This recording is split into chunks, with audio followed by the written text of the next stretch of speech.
namna gani watu wangu wa zone yetu? Mambo namna gani? Bwana, karibuni tena basi kwenye kipindi. Najitahidi kuwarusha kidogo, kuwachanganya na habari 2-3. Stories za basement. Unajua tena, hazina mambo mengi wala nini. Lakini zinakuchangamsha, zitakufundisha, zitakuchekesha, kila kitu na wakati wake. Sasa mimi leo nataka niongee na wanawake ambao wanatarajia kupata watoto. Hii statement, hii topic inahusu watu aina zote, wanaume na wanawake, lakini mimi nimeamua kupull upande ambao naongelea wanawake. Sasa basi, nilikuwa naongelea wale wanawake ambao wanategemea kupata watoto, wanategemea kuja kuolewa maybe, na sister ambao maybe hawataka kuolewa, lakini ndo hii maybe story itawasaidia. Anyway, inachangamsha kidogo. Unajua stories zetu za basement. Kama uko kitchen, njoo hapa tupige story. Low story baridi tam. Sasa basi, unajua bwana, unapotafuta mme, kwa sasa naongelea wanawake wanaotafuta wame ambao labda wanategemea kuanzisha nao family.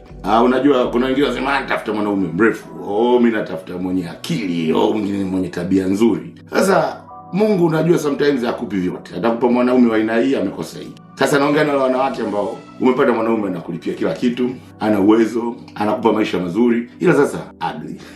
Sasa nini? Mbaya. Bwana, mchakato umeenda mmewana. Sasa unajua, ukiangalia uko wao karibia wote, sura mbaya unajua ile wamekakamaa yani. Mnabarikiwa mnapata mtoto. Unashangaa watu wanakuja kukusalimia. Sasa mtoto kafana kweli na baba yake. Unajua hiyo tayari nikwambia mtoto.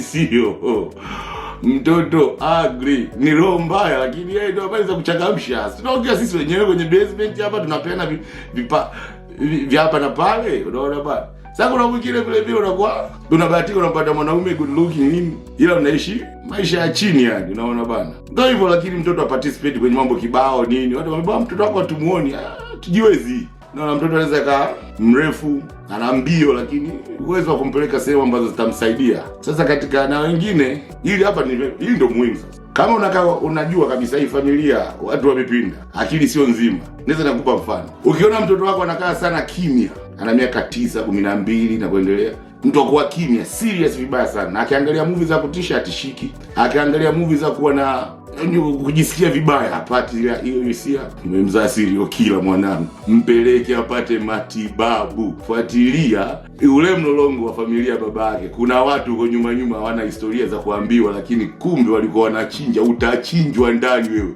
Anza kabisa kufuatilia. Sasa mimi sio mtu wa kuongelea kwamba ninajua mambo ya akili wala nini, ila mimi ninachokwambia tu cha msingi bwana, unavooa Mungu anayekupa bana. Usije kulalamika sana. Fanyeni utafiti. Wanaume kama sisi tupo wachache, tabia nzuri, akili, pesa, anatabia. Usije mkalijaji bana. Ila hiyo ni habari za leo. Nataka niwachangamshe, unapotaka kuoa hakikisha uko tayari, kwa sababu familia ndo kama vile unachanganya familia mbili bwana, mambo yanaingiliana. Sasa unakuta bonge la sister du, mtoto amemzaa kidogo hajakaa kama anavyotaka yeye, anamficha kwenye social media, tumuoni. Kila tukijitahidi labda kupau bwana, kaika wapi picha, tumuoni. Kubali, ndio Mungu alichokupa. Kama umeoa mume mfupi, umezaa watoto wafupi kutokana na umri wa watoto wengine, kubali. Wewe twende huko mbele, sio tunafichana. Mambo ya mitandao yasikuogopeshe. Kama una uwezo wa kushiriki mambo mengi, poa, usiogope. Kama unataka kitambi hujapata hadi katika miaka 45, tulizana, utakipata. Mimi nimeanza nacho mapema. Kama ukitaki, poa, tuache sisi na vitambi vyetu. Kwa hiyo bwana, hiyo ndo ujumbe wa leo, na ujumbe wa haraka. Hope next time tutawasiliana tena. Basi kwa leo nayo hayo tu. Ukitaka kupata habari za mchakato za hapa na pale za kuchekesha, kufurahi na nini, basi we subscribe.